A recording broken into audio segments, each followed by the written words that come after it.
Bueno chicos, buenos días. Aquí estamos con el videito prometido de calor y temperatura.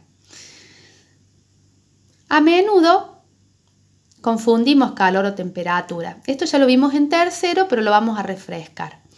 Todos sabemos que por lo general cuando calentamos un objeto su temperatura aumenta y a menudo pensamos que calor y temperatura son lo mismo. Sin embargo, calor y temperatura, aunque están relacionados entre sí, no son lo mismo.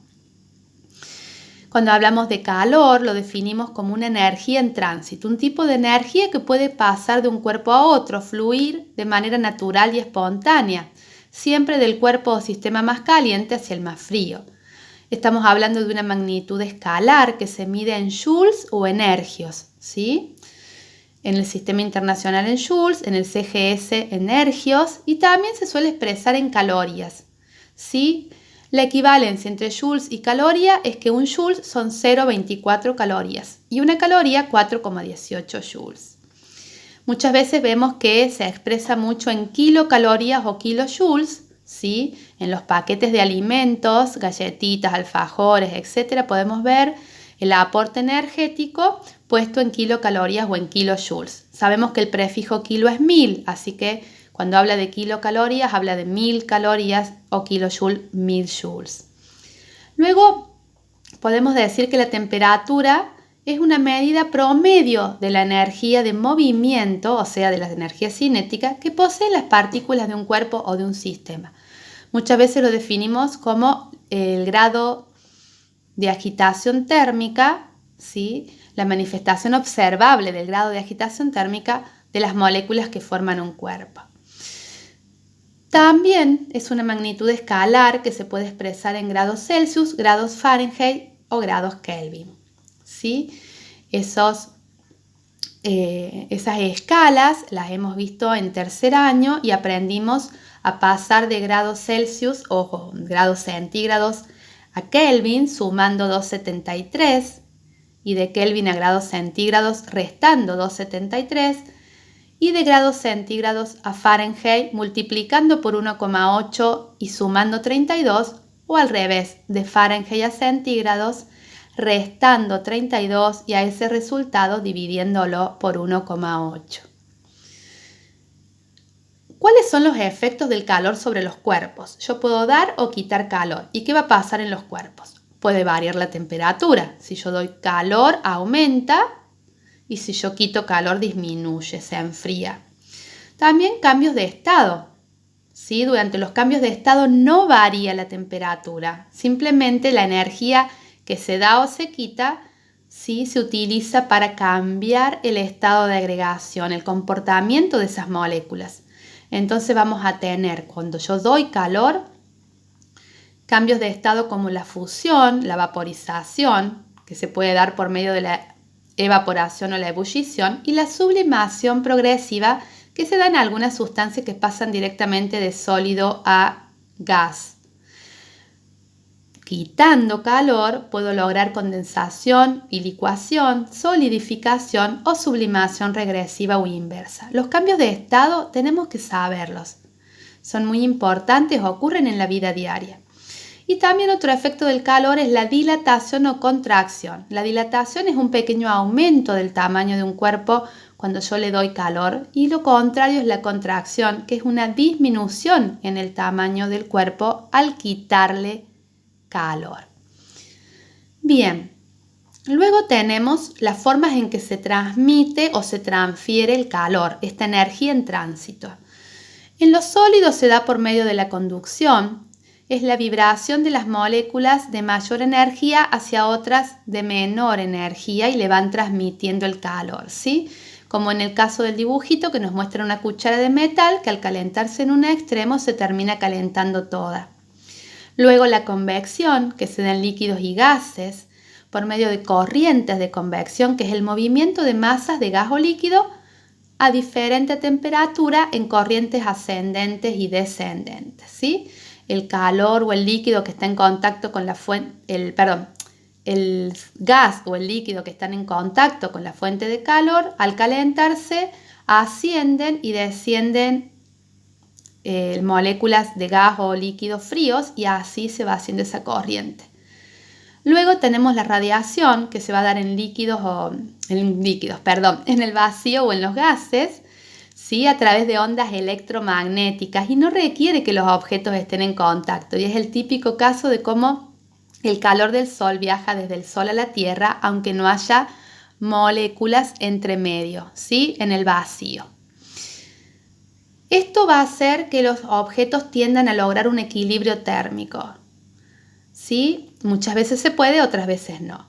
Al poner en contacto dos cuerpos a distinta temperatura, el de mayor temperatura le cede parte de su energía al de menor temperatura hasta que esas temperaturas se igualan y ahí cesa el flujo de calor y se alcanza lo que llamamos equilibrio térmico. Bien. Luego tenemos una propiedad intensiva de las sustancias que es el calor específico, ¿sí?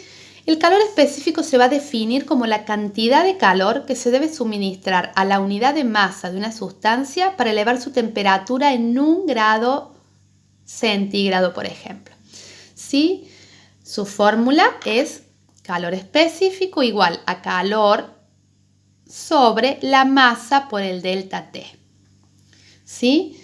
Entonces, cada sustancia va a tener su calor específico. Acá tenemos una tablita donde, por ejemplo, están expresados en joule sobre gramo por grado centígrado o en calorías sobre gramo por grado centígrado. Quiere decir que cuánto calor le damos a 1 gramo para que eleve su temperatura en 1 grado centígrado, ya sea en calorías o en joules. Y tenemos distintas sustancias, ¿sí? Entonces, por ejemplo, cuando tenemos una masa, ¿sí? de una sustancia, que puede ser agua, por ejemplo, y va a tener una temperatura inicial, una temperatura final, ¿sí? Y nosotros podemos calcular el calor específico que tiene, ¿sí? Sabiendo ese calor que se entrega y dividiéndolo por la masa y la variación de la temperatura. En este caso, el calor específico del agua es 1 caloría sobre gramo por grado centígrado. Entonces vamos a usar esa formulita, por ejemplo. Luego tenemos la capacidad calorífica. Es la energía necesaria para aumentar una unidad de temperatura de una determinada sustancia. Pero ya no estamos hablando de una unidad de masa, ¿sí? Indica la mayor o menor dificultad que expresa dicho cuerpo para experimentar cambios de temperatura bajo el suministro de calor. Por ejemplo, la capacidad calórica del agua de una piscina olímpica va a ser mayor que la del agua que hay en un vaso. En general, la capacidad calorífica depende además de la temperatura y de la presión. Entonces, acá tenemos, por ejemplo, las dos definiciones y las dos fórmulas. Capacidad calorífica, solamente calor sobre delta T, ¿sí? En cambio, el calor específico es característico de cada material y corresponde a la capacidad calórica por unidad de masa. Por eso es calor sobre masa por delta T, ¿sí? La capacidad calórica no va a tener en cuenta eso, pero el calor específico es para la unidad de masa.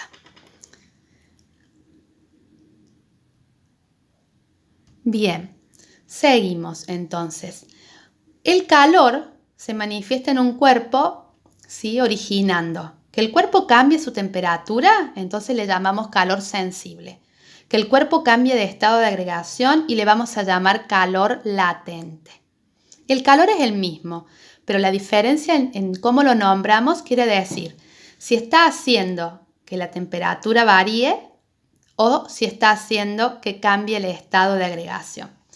Cuando hablamos del calor sensible, decimos que ese calor recibido o quitado también puede ser, va a ser el calor específico por la masa del cuerpo por el delta T, la temperatura final menos la temperatura inicial. Si esta temperatura ha aumentado, el delta me da positivo y es calor que ha recibido el cuerpo. Si este delta T me da negativo porque el cuerpo se ha enfriado, este es un calor quitado, ¿sí? Así que bueno, nosotros podemos calcular el calor sabiendo estos datos. También podríamos calcular, sabiendo el calor, la masa y el delta T, el calor específico. O podemos querer saber la masa, sabiendo todos los demás. O sea, y si no, podemos saber delta T o alguna de las dos temperaturas, siempre despejando. Y si no, cuando hablamos del cambio de estado, de agregación, que hablamos de ese calor latente porque no hace cambiar la temperatura, simplemente se va a calcular como calor latente igual a la constante de vaporización o de fusión, ¿sí? La constante de ese cambio de estado por la masa, nada más. Una constante por la masa, ¿sí? Y vamos a tener el calor latente. Acá podemos calcular calor sabiendo estos dos o uno de estos sabiendo los demás datos. Siempre recordemos, cuando hacemos un ejercicio, ya sea para calcular lo que sea, leer bien el problema, sacar los datos, ver cuál es mi incógnita, escribir la fórmula que voy a usar. Acá vamos a tener 3 fórmulas nada más. Va, 2 en realidad, porque la de calor específico es la misma de esta, sino que está despejado esto y masa por delta T pasa dividiendo. ¿Sí? Escribo la fórmula y reemplazo y luego resuelvo matemáticamente. Siempre vamos a tener una incógnita.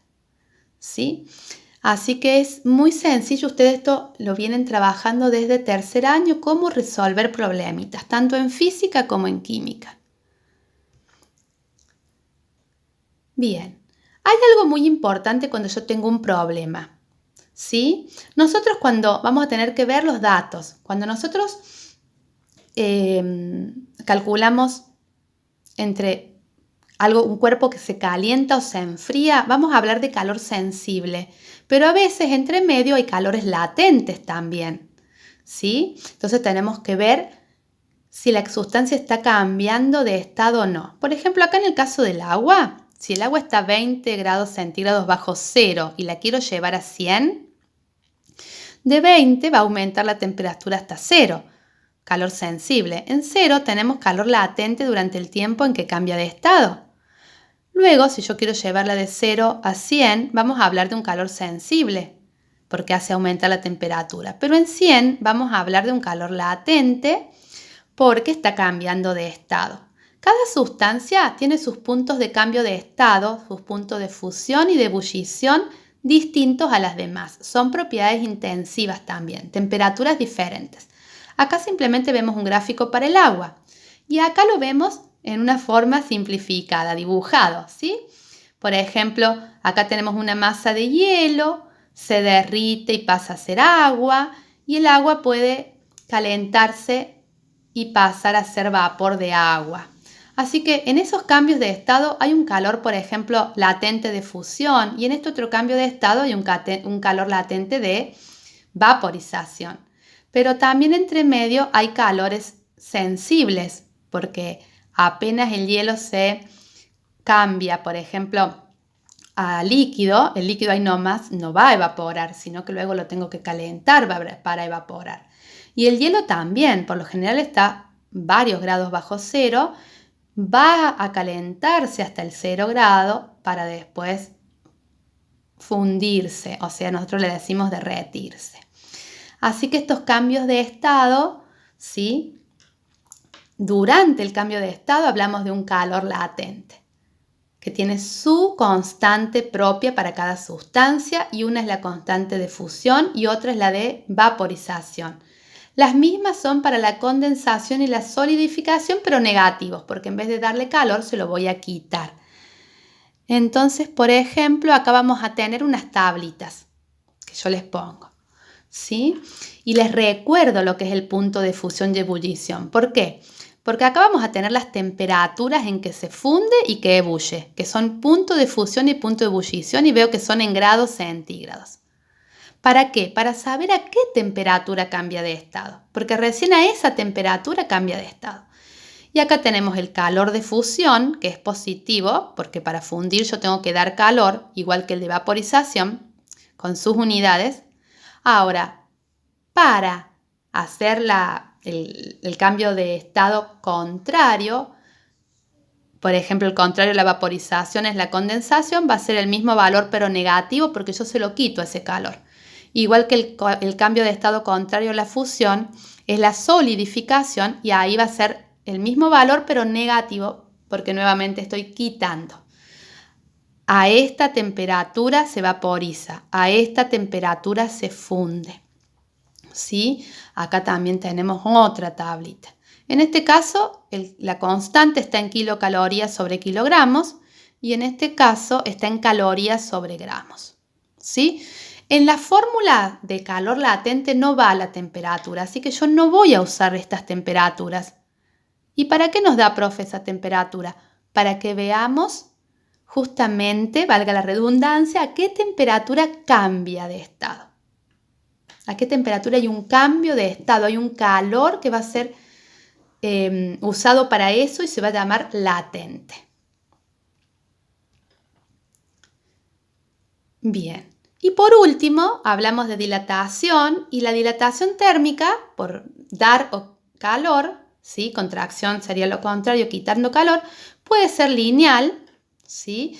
En cuerpos largos como vigas o alambres, las vías del tren, donde voy a tener un delta de longitud. Luego puede ser superficial, donde voy a tener una variación en la superficie, o volumétrica, que tengo una variación del volumen. Simplemente vamos a ver la lineal, tiene una longitud y luego está un poquito más largo y esa diferencia de longitud es el delta L. ¿Sí? La variación en la longitud va a ser igual a una constante, ¿sí? Que está en tabla para cada sustancia, para cada material diferente, por la longitud inicial o 1 por la variación de la temperatura. Delta L es la longitud final menos la longitud inicial. Delta T es la temperatura final menos la temperatura inicial.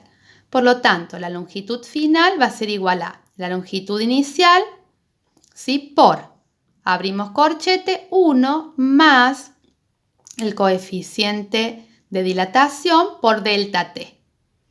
¿Sí? Y entonces, si yo lo voy resolviendo, me queda simplemente así.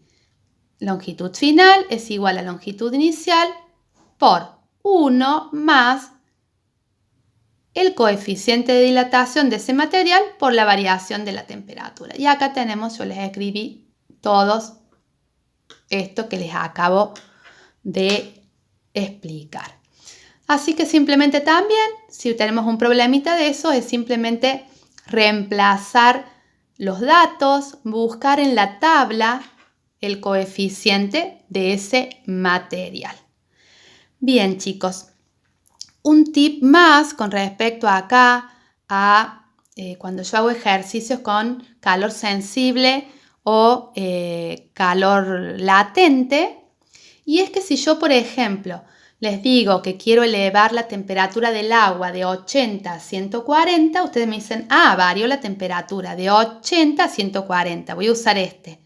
Pero, por ejemplo, si miramos la tablita de cambios de estado, veo que en 100 el agua cambia de estado. Así que también va a haber ahí un calor sensible, que también lo voy a calcular y se lo voy a sumar.